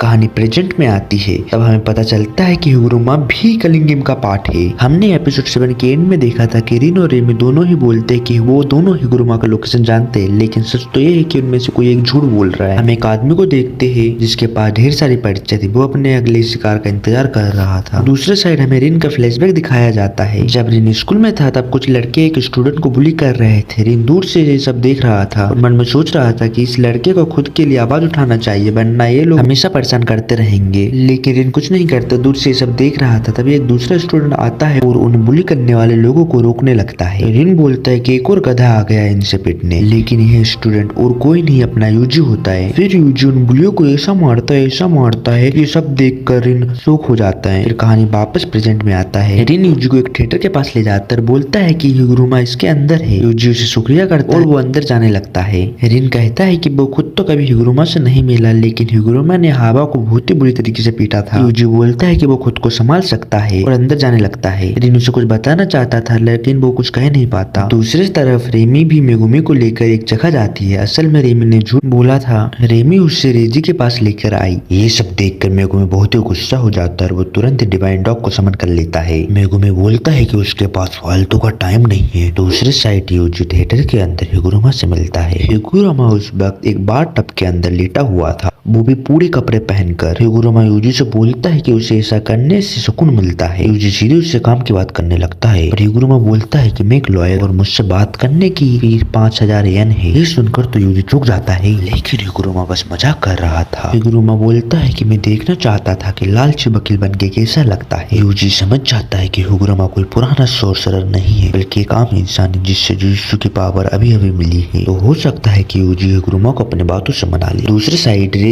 समझ जाता है कि मेगुमी बहुत स्ट्रॉन्ग है और वह उससे अपनी टीम ज्वाइन करने के लिए बोलता है। रेज मेगुमी से पूछता है कि वो कलिंग गेम के बारे में कितना जानता है। मेगुमी बोलता है कि यह एक रिचुअल है, इसका पूरा होने पर जापान के सभी लोग बदल जाएंगे। ये सुन रेज हंसने लगता है और बोलता है कि तुम केंजाकू को जानते हो। मेगुमी को पता था कि कलिंग गेम में केंजाकू की पहचान वाला कोई सॉर्सरर तो होगा ही। रेजी का मानना था कि केंजाकू का असली प्लान कुछ और ही है। मान लो कि 1000 सॉर्सरर इस गेम में हिस्सा ले रहे हैं और हर कॉलोनी में करीब 100 सॉर्सरर, पर इन कॉलोनी में कासिमो और हिगुरुमा जैसे महाशक्तिशाली लोग भी है जो आसानी से बाकी सबको एलिमिनेट कर सकते हैं। हिगुरुमा और कासिमो दोनों मिलकर 60 प्लेयर को एलिमिनेट कर दिया है। मेगुमी ने ये बात नोटिस की थी क्योंकि कॉलोनी में कुछ ज्यादा ही सन्नाटा था। रेजी बताता है कि कई मॉडर्न सॉर्सरर तो आसमान से एंटी लेते ही मर गए थे। अगर केंजाकू को सच में प्लेयर्स की कर्ज से एनर्जी चाहता तो वो ऐसा एंटी सिस्टम रखता ही क्यों, बल्कि तो केंजाकू चाहता कि सॉर्सरर आपस में ही लड़ते रहे। रेजी का मानना था कि जब एंड में एक ही सॉर्सरर बचेगा तो केंजाकू उस पर बम फेंक के खुद ही कलिंग गेम को खत्म कर देगा। अब सीन कट होकर केंजाकू के ऊपर शिफ्ट होता है। केंजाकू चाइना के गवर्नमेंट के कुछ लोगों से मीटिंग करने गया था। इधर यूजी हिगुरुमा से कहता है कि वो कलिंग गेम को बंद करना चाहता है। फिलहाल तो उसे एक नया रूल ऐड करवाना है जिसके लिए उसे हिगुरुमा के 100 पॉइंट चाहिए। हिगुरुमा मना कर देता है उससे। असली दुनिया का कानून बहुत खोखला है। वो देखना चाहता है कि कलिंग गेम का कानून कैसा काम करता है। उसे जानना है कि लोग इस गेम के रूल्स को ब्रेक करते हैं उन्हें कैसा सजा मिलेगा। क्या उन्हें केस रखने का मौका दिया जाएगा, क्या कोई सुनवाई होगी या सीधे फैसला होगा। इसलिए वो नहीं चाहता कि गेम में जल्दी एंड हो जाए। हिगुरुमा को देखना है कि लोगों की टेक्निक कैसे रिमूव होती है। यूजी बोलता है कि कलिंग गेम एक रिचुअल है, इसके पूरे होते ही जापान के सभी लोग खत्म हो जाएंगे। हिगुरुमा बोलता है कि ऐसा कुछ नहीं होगा, कलिंग गेम हमेशा से चलता रहेगा क्योंकि इसके रूल्स में ही लिखा है। यूजी समझ जाता है कि यह बातों से नहीं मानेगा। अब यूजी उसे सीधे धमकी देता है कि अगर तुम मुझे अपने 100 पॉइंट इस्तेमाल करने दो। हिगुरुमा आप खड़े होकर बोलता है कि तुमने कभी किसी ऐसे को मारा है जिसने तुम्हें गुस्सा दिलाया हो। मैंने सोचा था ये उससे भी अच्छा लगता है। यूजी देखता है कि हिगुरुमा हिगुरुमा के पीछे एक शिकिगामी आ गया। हिगुरुमा के पास 100 पॉइंट्स है, यानी वो ऑलरेडी करीब 20 सॉर्सरर को निपटा चुका है, तो यूजी को थोड़ा संभल के लड़ना होगा। हिगुरुमा यूजी के सामने आकर बोलता है डोमेन एक्सपेंशन डेडली सेंटी, यानी आखिरी सुनवाई, और वो एपिसोड यहीं पर एंड हो जाता है। तो दोस्तों अगले एपिसोड में यूजी और हिगुरुमा की जोरदार फाइट होने वाली है। तो दोस्तों अगर आपने यहाँ तक वीडियो देखा है तो चैनल को सब्सक्राइब करके बेल आइकन को ऑन कर लीजिए, और वीडियो अच्छा लगे तो वीडियो को एक लाइक कर दो, कमेंट कर दो और अपने कुछ दोस्तों के पास शेयर कर दो। मिलते हैं अगली वीडियो में। इस वीडियो में हम यूजी और हिगुरुमा के फाइट को देखेंगे। पिछले वीडियो में हम देखते हैं यूजी हिगुरुमा के पास जाता है और उसका 100 पॉइंट इस्तेमाल करके एक न्यू रूल को ऐड करने के लिए बोलता है, बट हिगुरुमा मना कर देता है। एपिसोड 9 के स्टार्टिंग में हम देखते हैं हिगुरुमा अपना डोमेन एक्सपेंशन कर लेता है। उसी वक्त यूजी दौड़ते हुए हिगुरुमा के ऊपर अटैक करने जाता है, बट वो बीच में ही रुक जाता है। हिगुरुमा बोलता है कि उसके डोमेन में फाइट अलाउड नहीं है, दोनों में से कोई भी लड़ नहीं सकता। यूजी बोलता है दोनों। दरअसल हिगुरुमा का जो डोमेन एक्सपेंशन है वो एक कोर्ट रूम की तरह है, जहाँ पे दोनों ही अपनी बातों को पेश कर सकते हैं। यहाँ पे हिगुरुमा का जो शिकिगामी है वो जज का रोल करेगा। फिर दोनों कटघरे के अंदर आ जाते हैं। हिगुरुमा बोलता है जजमेंट बिगिन। तब जज शिकिगामी बोलता है कि यूजी तादोरी, जब तुम 18 साल से कम के थे तब तुम सेंदाई में वेगास पार्लर में गए थे। हिगुरुमा बोलता है कि जो जजमेंट होता है वो डोमेन के अंदर सबके बारे में सब कुछ जानता है, लेकिन तुम चिंता मत करो, मैं कुछ नहीं जानता। हिगुरुमा साथ में ये भी बोलता है कि दोनों को दो आर्गुमेंट करने का मौका मिले, और उसी वक्त उसके हाथ में एक लिफाफा आ जाता है। वो बोलता है हमारा आर्गुमेंट खत्म होने के बाद मैं लिफाफा खोलूं। जो लिफाफे के बारे में पूछता है, हिगुरुमा उसको कहता है कि ये जजमेंट ने सबमिट किया है एविडेंस। साथ ही में हिगुरुमा ये भी बोलता है कि ये जजमेंट में दोषी साबित नहीं करेगा। सोचता है अब उसके पास 3 ऑप्शन, या तो वो चुप रहे, या तो इस चीज को वो एक्सेप्ट कर ले, या उसको रिजेक्ट कर दे। फिर उसे टेंजेन की एक बात याद आती है, जो ओल्ड सॉर्सरर होते हैं उनका जो डोमेन में श्योर हिट नहीं होता है, वो डोमेन इसलिए बनाते हैं ताकि सामने वाला यानी अपोनेंट उस डोमेन से भाग ना जाए। लेकिन जो मॉडर्न सॉर्सरर होते हैं उनका जो डोमेन होता है वो श्योर हिट वाला होता है, जैसे कि अपना गोजो का डोमेन हो गया। लेकिन फिर यूजी हिगुरुमा के कॉलर पर लगे एक बैच को नोटिस करता है। वो उसे देखकर समझ जाता है कि वो ये लिए एक वकील है, यानी कि हिगुरुमा एक मॉडर्न सॉर्सरर। हिगुरुमा बोलता है जिस बात का आरोप लगाया गया है तुम पर, तुम या तो चुप रह सकते हो, या उसको एक्सेप्ट कर सकते हो, या तुम मना कर सकते हो। अगर तुम मना कर रहे हो तो तुम उस पर झूठ भी बोल सकते हो। यूजी बोलता है क्या मैं झूठ भी बोल सकता हूँ? हिगुरुमा बोलता है अगर सब लोग सच बोलने लगे तो ट्रायल की जरूरत ही नहीं। अब हिगुरुमा यूजी से बोलता है कि चलो अपना एक्सक्यूज दो, जजमेंट के पास पेशेंस नहीं। यूजी सोचता है या किसी भी इससे जीतना है। वो सोचता है कि वो गिल्टी को मना कर दे, यानी ये झूठ बोले, बट फिर वो सोचता है कि उस एविडेंस के अंदर क्या हो सकता है। हिगुरुमा बोलता है कि ये एविडेंस जरूरी नहीं है कि ये साबित करे तुम गिल्टी हो। यूजी सोचता है कि एविडेंस ये प्रूफ कर सकता है कि वो पार्लर के अंदर गया था। इसका मतलब ये है कि यूजी चुप भी नहीं रह सकता और उसको डिनाई भी नहीं कर सकता। इसका मतलब ये है कि मुझे बात पे एक्सेप्ट करना ही पड़ेगा। अगर मैं प्रूफ भी हो जाऊं कि मैंने एंटी लिया था तो कम से कम मैं एक्सक्यूज तो दे सकता हूँ कि मैं पार्लर में टॉयलेट यूज करने के लिए गया। यूजी सोचता है कि उसके ऊपर लगे आरोप को अगर वो डिनाई कर देता है और एविडेंस एक्चुअली ये प्रूफ कर देता है कि यूजी ने पार्लर के अंदर एंटी लिया था, इसका मतलब ये हुआ कि यूजी ने अपने लिए गड्ढा खुद ही खोद दिया। फिर हिगुरुमा बोलता है कि अब मेरा टर्न है। अब वो उस लिफाफे को खोलता है, उसमें से एक फोटो निकलता है और वो बोलता है कि ये फोटो उसी इंसिडेंट वाले दिन का है। वो फोटो एक सीसीटीवी कैमरा का था, जहाँ पे यूजी एक एटीएम मशीन के सामने खड़ा हुआ है। हिगुरुमा बोलता है कि तू एटीएम मशीन के सामने खड़ा है, इसका मतलब तूने एटीएम मशीन से पैसे भी निकाला होगा और फिर अंदर जाके गैम्बलिंग भी किया होगा। इसका मतलब तुम्हारे टॉयलेट वाले एक्सक्यूज पे हम भरोसा नहीं कर सकते। और जापान के माइनर के थ्रू जो 18 साल से नीचे है वो पार्लर में जाके कोई भी खेल नहीं खेल सकता। 18 साल से नीचे के बच्चों के लिए गैम्बलिंग इलीगल है। यूजी बोलते हैं तो चीटिंग है। हिगुरुमा यूजी से कहता है कि तुम पर लगे एलिगेशन को तुम्हें डिनाई करना चाहिए था। मैं कहना चाहिए था कि वेगास पार्लर कहाँ है मैं नहीं जानता। फिर दोनों ही रियल वर्ल्ड में जाते हैं। यूजी बोलता है मैं गिल्टी साबित हुआ, बट मेरे साथ तो अभी कुछ भी नहीं हो रहा। उसी वक्त हिगुरुमा अपना हथौड़ा फेंक के यूजी को मारता है। हिगुरुमा का हथौड़ा कहीं पे भी जाए उसके पास वापस आ जाता है, जैसे कि थॉर का हथौड़ा। साथ ही में हिगुरुमा का जो हथौड़ा है वो अपना साइज चेंज कर सकता है। फिर हिगुरुमा यूजी को एक और हथौड़ा दे मारता है। यूजी उसको अपने हाथों से ब्लॉक करता है, लेकिन फिर भी यूजी दूर जाके गिरता है। हिगुरुमा सोचता है कि ये बंदा टफ टफ है, क्योंकि अब तक हिगुरामा से जितने भी लोग लड़े थे ज्यादातर एक ही शॉट में फेंट हो गए थे, पर यूजी अभी तक अपने पेड़ों पर खड़ा था। फिर हमें हिगुरामा का बैक स्टोरी दिखाया जाता है। हिगुरामा ने जापान के टफेस्ट एग्जाम को एक ही अटेम्प्ट में पास कर चुका था। पास ही नहीं बल्कि उसने टॉप किया था। उसको उसके आसपास के लोग जीनियस कहते थे, लेकिन हिगुरामा जितना अच्छा लॉयर है उससे कहीं ज्यादा टैलेंटेड सॉर्सरर है। जब हिगुरामा को अपना पावर मिला, उसने आसानी से अपना डोमेन एक्सपेंशन कर दिया था और उसने अपने टेक्निक को एनालाइज करते हुए बाकी दूसरे टेक्निक भी सीख ली और फिर अपनी कर्स एनर्जी को कंट्रोल करना भी सीख लिया। हिगुरामा को पावर मिलने के सिर्फ 12 दिन के अंदर हिगुरामा ग्रेड 1 के सॉर्सरर जितना पावरफुल हो गया। कलिंग गेम में एंट्री करने से पहले ना जाने उसने कितना कर्स स्पिरिट को खत्म किया होगा और अब तक वो 20 प्लेयर को भी हरा चुका है।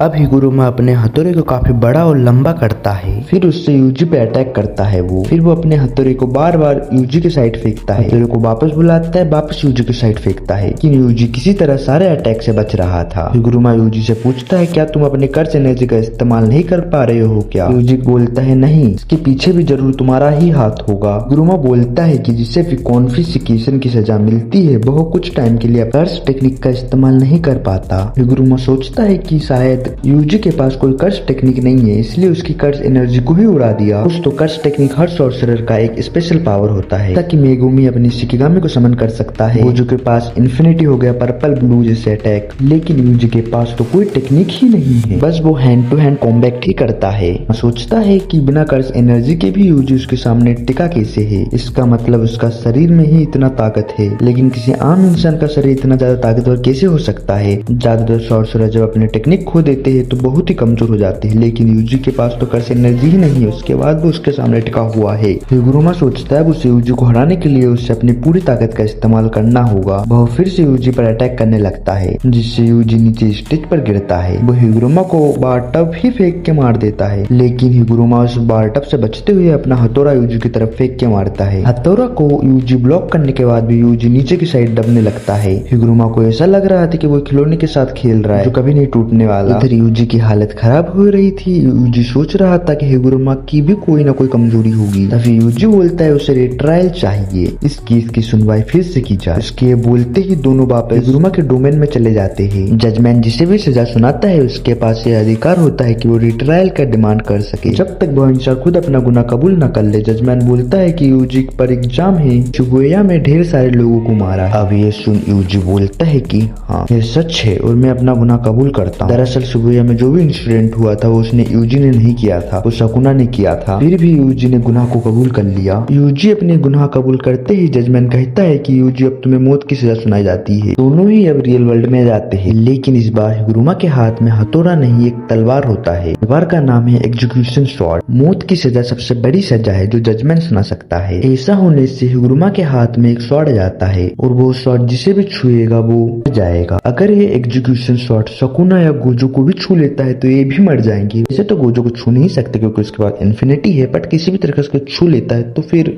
हिगुरामा मानता है कि किसी इंसान को समझने का मतलब है कि उसकी सारी कमजोरी को देखना, लेकिन प्रॉब्लम यह है कि जब वो लोगों की कमजोरी देखता है उसे इंसानियत सुंदर नहीं बल्कि बदसूरत लगती है। रोज रोज क्रिमिनल्स को देखकर उसका दिमाग खराब रहा था। इसके लिए हर एक इंसान कमजोर है, चाहे वो क्रिमिनल हो या फिर यूजी तादूरी। हिगुरामा से एक बार उसके सीनियर ने पूछा था कि वो लॉयर बनने की जगह सीधा जज क्यों नहीं बन जाता। हिगुरामा ने जज बनने से मना कर दिया था क्योंकि उसे लगता है कि इंसान कमजोर होते हैं, पर उस समय हिगुरामा का मानना था कि यह कमियां ही इंसान को स्पेशल बनाती है। यह बात हिगुरामा को इसलिए याद है क्योंकि यूजी ने इससे गुनाह को कबूल कर लिया था जो उसने कभी किया ही नहीं। एलिगेशन के बाद हिगुरामा को एक लिफाफा दिया जाता है, उसके अंदर क्या है? हिगुरामा वो लिफाफा खोलता है, उसमें लिखा था कि शिबुया में जितने भी इंसान मरे थे उसको शकुना ने मारा है, ना कि यूजी ने। यूजी जैसे तैसे उस शॉट से बच रहा था। हिगुरामा अपनी शॉट को गायब कर देता है और यूजी उसे एक पंच मारता है जिससे हिगुरामा दूर जाकर गिरता है।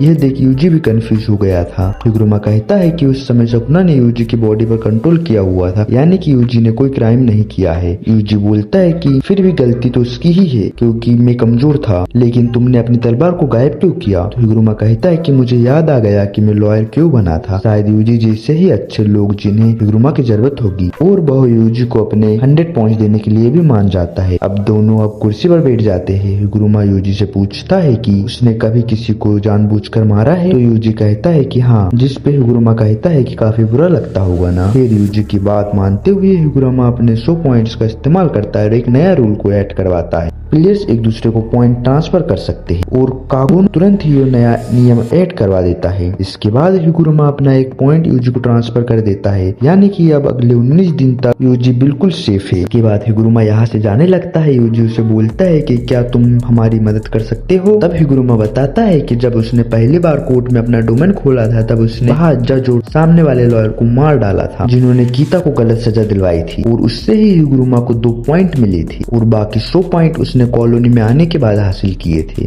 जब कलिंग गेम खत्म होगा तब हिगुरुमा खुद को पुलिस के हवाले कर देगा। अगर हिगुरुमा यूजी के साथ रहा तो उसे खुद से वो ज्यादा नफरत होती रहे। इतना कहकर हिगुरुमा यहाँ से चला जाता है और यह एपिसोड यहीं पर एंड हो जाता है।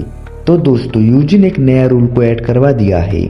अगले एपिसोड में हम देखेंगे कि मेगुमी के साथ क्या होने वाला है। अगर आपको ये वीडियो पसंद आए तो लाइक कर दो, प्यारा सा कमेंट कर दो और हमारे चैनल को सब्सक्राइब करके बेल आइकन को ऑन कर लो।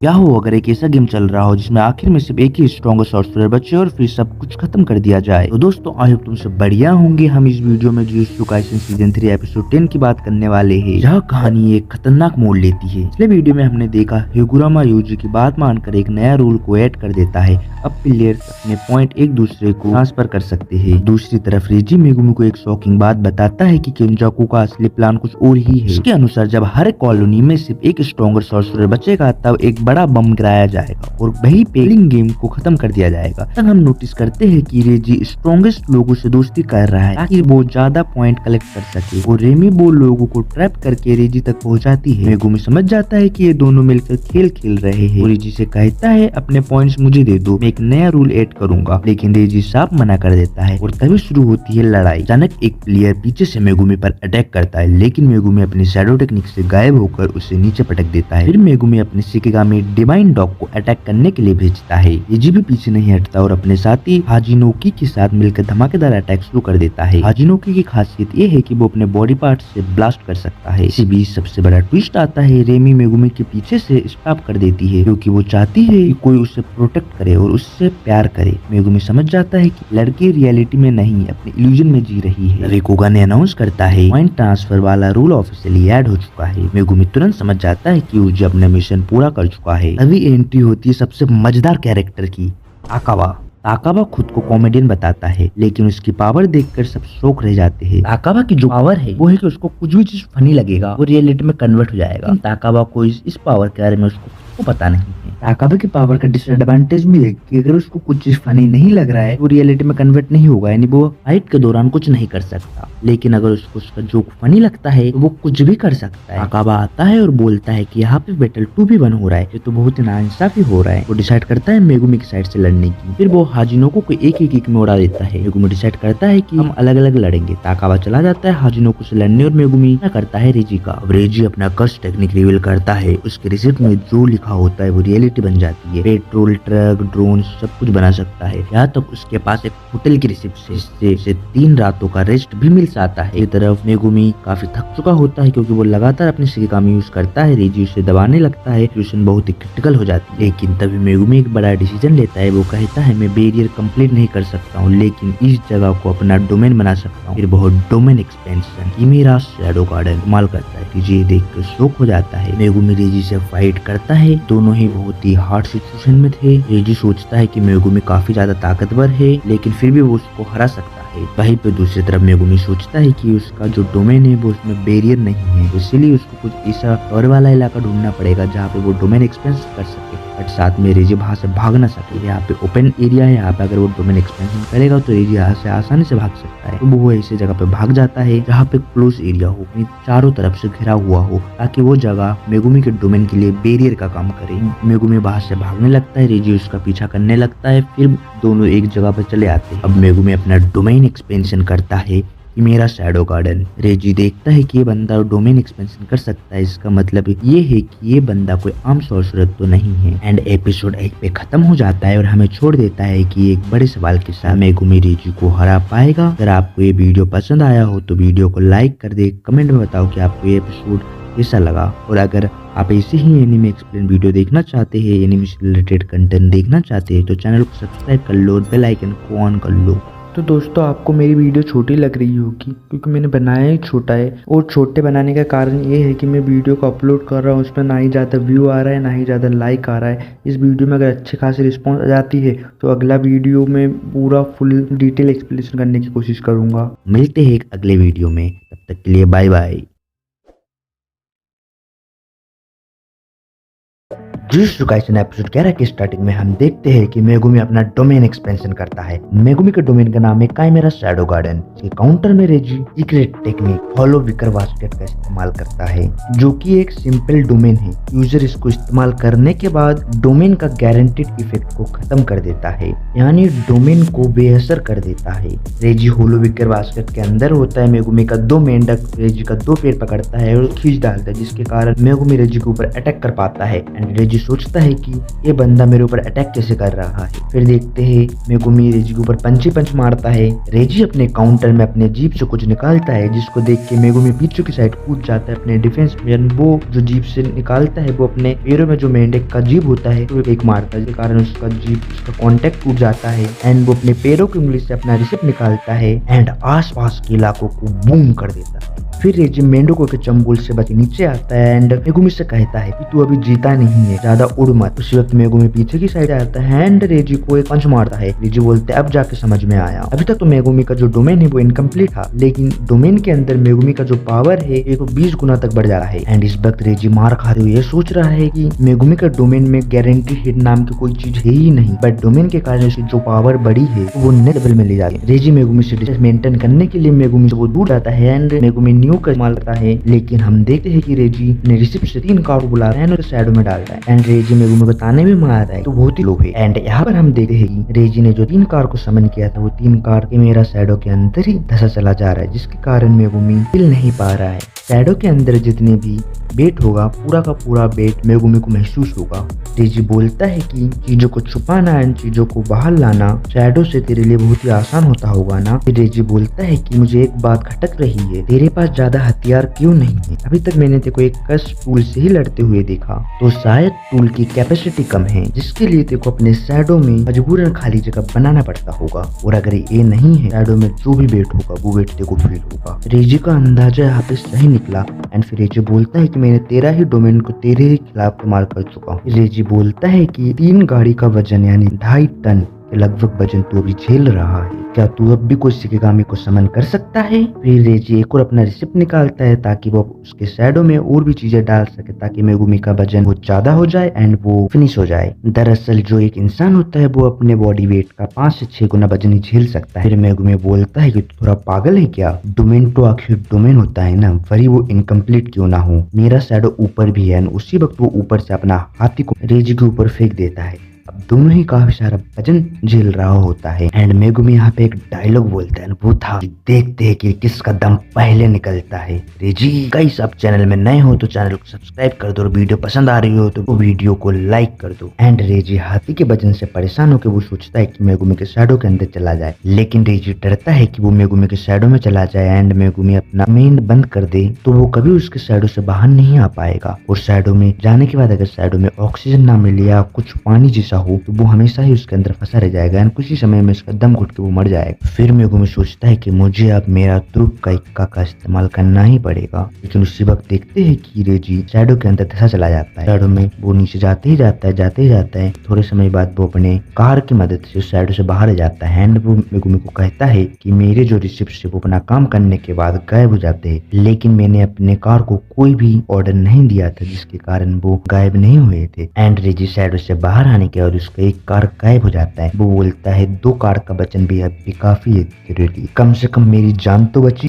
फिर रेजी मेगुमी को बोलता है कि मानना पड़ेगा तू बहुत ही पावरफुल है, लेकिन साथ में मैं भी पावरफुल हूँ। फिर रेजी अपना तुरुप का इस्तेमाल करता है, एक बड़ा सा घर मेगुमी के ऊपर गिराता है। उसका साइज लगभग 132 स्क्वायर फुट होगा और वो नीचे गिर ही रहा होता है। तभी हम देखते हैं कि रेजी पानी के अंदर चला गया एंड वो सोचता है कि पानी कहाँ से आ गया, क्या मैं वापस से मेगुमी के शैडो के अंदर तो नहीं आ गया? फिर वो नोट नोटिस करता है कि वो एक स्विमिंग पूल के अंदर है, यानी वो जिम में वापस आ चुके हैं। इसका मतलब है कि मेगुमी ने अपना डोमेन को बंद कर दिया। फिर पीछे से मेगुमी का आवाज आता है, गीली रस्सी देख तेरे किसी काम की नहीं है। रेजी पीछे पलटते हुए सोचता है कि मुझे जान से मारने की जगह इसने मेरा इंतजार किया। कहीं डोमेन के बाद खत्म हो चुकी एनर्जी को रिकवर तो नहीं कर रहा था। और रेजी ये सब जानने के लिए एक सवाल पूछता है कि मैं शर्त लगा सकता हूँ कि तुम अब अपना शिगामी को समन नहीं कर सकते। एंड मेगुमी बोलता है कि हाँ मैं नहीं कर सकता हूँ, लेकिन मैं तुम्हें अब भी मार सकता हूँ। रेजी बोलता है चल आजा बेटे, जैसे ही तू फाइट के दौरान कमजोर पड़ेगा उसी वक्त मैं तुमको मार डालूंगा। फिर वो दोनों चलते हुए पास में आते हैं और हैंड टू हैंड कॉम्बैट करते।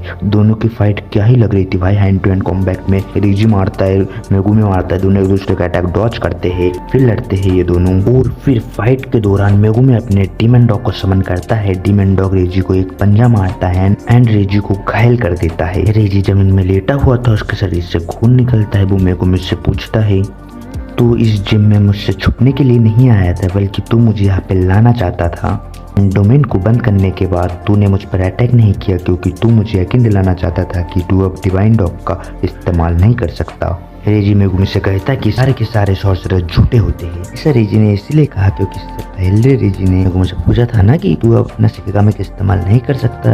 मेगुमी ने कहा था कि हाँ नहीं कर सकता। और फिर मेगुमी रेजी से टेंजन के बारे में पूछता है। रेजी बोलता है ओह टेंजन। फिर मेगुमी सोचता है कि केंजा को और टेंजन दोनों ही तो आपस में मिले हुए तो नहीं है एंड दोनों अपने फायदे के लिए झूठ बोल रहे हो, या फिर रेजी झूठ बोल रहा है। और मेगुमी सोचता है कि रेजी की हालत देख के तो ये नहीं लगता कि ये झूठ बोल रहा होगा। एंड रेजी के पास अभी तक 41 पॉइंट थे, तो रेजी अपना 41 के 41 पॉइंट मेगुमी को ट्रांसफर कर देता है। मेगुमी ये देख के शॉक हो जाता है कि क्या तुम्हारा कोई प्लान है। रेजी बोलता है नहीं, मैं केंजाको के साथ मिला हुआ नहीं हूँ, मैं केंजाको का दोस्त भी नहीं हूँ, तो मैंने अपना पॉइंट तुम्हें ट्रांसफर करके इस खेल को आगे और मजेदार बनाना चाहता हूँ। एंड फिर मेगुमी उसे छोड़ के वहां से जाने लगता है एंड मेगुमी को 5 पॉइंट और मिल जाते हैं। अब हमें दूसरे साइड का सीन दिखाया जाता है जहाँ पर अपने बॉडी से बम बनाने वाला ताकाबे के ऊपर बम फेंकता है एंड कहता है कि मर गया ना। ताकाबे उस वक्त सॉस से कुछ खा रहा होता है। वो बाहर आता है, बोलते कि नहीं मरा, तुम चौकन्ने रहो। फिर ताकाबा कहता है कि वो आदमी नहीं औलाद है। ताकाबा अपनी ही तारीफ कर रहा था। फिर ये बंदा बोलता है कि अपने शरीर पे इतना लोशन क्यों लगाया है तूने। ताकाबा बोलता है कि लोशन नहीं सॉस है। ये बोलता है कि क्यों दिमाग खा रहा है। उसके हाथ को वो चख के देखता है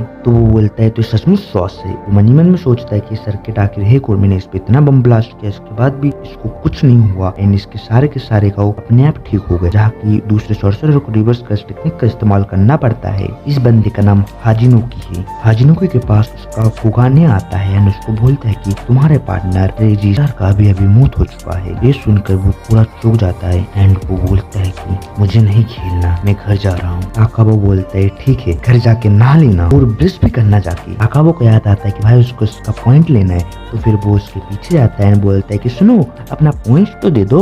ताकाबा उससे बोलता है कि तुम्हें खेलना नहीं है तो पॉइंट का क्या करोगे, पॉइंट मुझे दे दो। फिर हमें मेगुमी को दिखाया जाता है। मेगुमी फाइट के बाद काफी थक चुका होता है, वो बेहोशी के हालात में होता है। उसके पास एक ओल्ड सॉर्सरर उसके पास आता है एंड गेस करो वो कौन हो सकता है, वो है एंजल। आगे के एपिसोड और भी मजेदार होने वाले हैं, इसलिए चैनल को सब्सक्राइब करके बेल आइकन को ऑन कर लो। फिर हमें यूटा जिस कॉलोनी में है उस कॉलोनी के बारे में बताया जाता है कि कॉलोनी में ध्रुव लकड़ा वाला करके एक सॉर्सरर है जिसका करंट पॉइंट 91 है, जिसने अपने एरा में एक वॉर में पार्टिसिपेट किया था। उसने अकेले ने ही पूरा वॉर को खत्म कर दिया। फिर हमें रियो इशिगोरी को दिखाया जाता है जिसका करंट पॉइंट 77 है। ताकाको ओरो जिसका करंट पॉइंट 70 है, इसके पास स्काई मैनिपुलेशन की पावर है। कुरोरुशी का करंट पॉइंट 54 है। ये कॉकरोच वाला कर्ज स्पिरिट है, इस केंजाको ने आजाद किया। ये चारों साथी नहीं है, लेकिन ये चारों इतने पावरफुल है कि इन सब का एरिया डिवाइड हो गया, लेकिन उनमें से एक मारा जाता है एंड मारने वाला होता है यूटा। ये एपिसोड यहीं पे ही एंड होता है एंड अगले एपिसोड में हमें इन चारों के बीच में फाइट देखने को मिलेगा। अगला एपिसोड बहुत ही मजेदार होने वाला है। अगर वीडियो पसंद आई हो तो वीडियो को लाइक कर दो, कमेंट कर दो, चैनल को सब्सक्राइब करके बेल आइकन को ऑन कर। फिर मिलेंगे।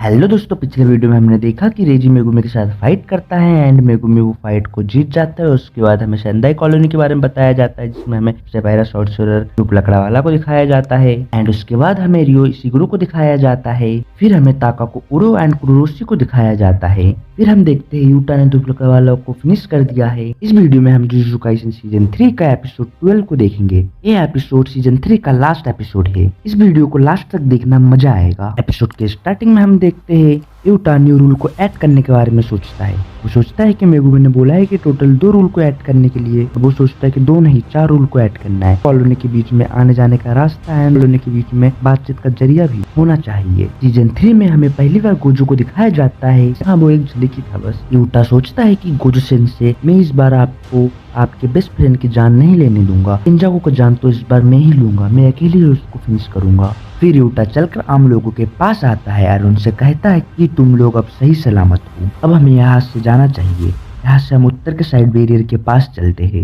यूटा उनको बोलता है कि इस स्टेडियम में जिस पावरफुल सॉर्सरर का कब्जा था, उस सॉर्सरर को यूटा ने अभी अभी हरा चुका है, तो कुछ समय तक तो यहाँ पे कोई भी आने की जरूरत नहीं करेगा। लेकिन उसी वक्त हमें एक आवाज सुनाई देता है। यूटा पीछे पलट के देखता है एंड वो कहता है कि तुम सभी लोग स्टेडियम के अंदर जाओ, जल्दी करो। यहाँ पर 2 बच्चा क्रोरोसी से बचकर भाग रहा होता है और एक बच्चा चिल्लाता है कि बचाओ बचाओ। यूटा उनको बचाने के लिए आगे बढ़ता है लेकिन वो लेट हो जाता है। क्रोरोसी इन दोनों को खा जाता है। यूटा सोचता है कि क्या ये कॉकरोच है। ये कॉकरोच इंसानों को खाने के लिए स्टेडियम के अंदर जा रहा होता है। लेकिन यहाँ पर यूटा रिका को समन करता है एंड बोलता है कि रिका स्टेडियम के लोगों को प्रोटेक्ट करो। एंड रिका समन होते ही ब्रिज को तोड़ देता है एंड उन लोगों को प्रोटेक्ट करने लगता है। यूटा अपना तलवार निकालता है एंड तलवार का एक स्लैश देता है कि काफी सारे कॉकरोच वहाँ पे मारे जाते हैं। फिर वो कोगाने को बुलाता है, उससे पूछता है कि क्या ये कोई एक प्लेयर है। तो कोगाने बोलते हैं हाँ, इसका नाम क्रोरोसी है। फिर हम इन दोनों के बीच में फाइट देखते हैं। इन दोनों के बीच में जो फाइट की जो एनिमेशन है वो क्या ही लग रही है भाई। यूटा क्रोरोसी का एक हाथ काट देता है, उसका तलवार दूर चला जाता है। वो तलवार को लेता है एंड एक खंबे पे लटकता है एंड वो सोचता है कि मुझ पर नजर रखी जा रही है। कॉकरोच एक कर्स स्पिरिट है, तो मैं अपने रिवर्स कर्स टेक्निक से इसको खत्म कर सकता हूँ। लेकिन जो लोग मुझ पर नजर रख रहे हैं, इनको पता नहीं चलना चाहिए कि मैं रिवर्स कर्स टेक्निक का इस्तेमाल कर सकता हूँ। क्रोरोसी यूटा से कहता है कि तुम हमें मारना क्यों चाहते हो। यूटा उसका जवाब में बोलता है कि ये बात तुम बोल रहे हो जो कि नॉर्मली आम इंसानों को बिना वजह के मार रहा है। फिर क्रोरोसी यूटा के ऊपर वापस हमला करता है चारों तरफ से। लेकिन इस बार यूटा अपना तलवार को जमीन के अंदर डालता है एंड पता नहीं कुछ करता है जिससे सारे के सारे आसपास में जितने भी कॉकरोच थे सब के सब खत्म हो जाते हैं। फिर क्रोरोसी अपने 2 कॉकरोच को यूटा के पास में लाता है। यूटा अपने तलवार से उन दोनों को स्लैश करता है लेकिन उन दोनों का जो रस होता है यूटा के आंखों में चला जाता है, जिसके कारण वो कुछ देख नहीं पाता है। इसी का फायदा उठाते हुए क्रोरोसी यूटा के पास चला जाता है और उसका गला दबा के यूटा को मारने लगता है। लेकिन हम देखते हैं कि यूटा उसका सर पकड़कर अपने दांतों से उसे खाने लगता है और अपने मुंह से उसके मुंह पे पॉजिटिव कर्स एनर्जी यानी रिवर्स कर्स एनर्जी डाल देता है, जिसके कारण क्रोरोसी का काम यहीं पे तमाम हो जाता है। उगाने आता है और वो बोलता है कि तुम्हारे खाते में 5 पॉइंट को ऐड कर दिया गया है। फिर हवा में अचानक से उड़ो आ जाती है एंड वो यूटा से कहता है कि इसका मतलब तुम रिवर्स कर्स टेक्निक का इस्तेमाल कर सकते हो।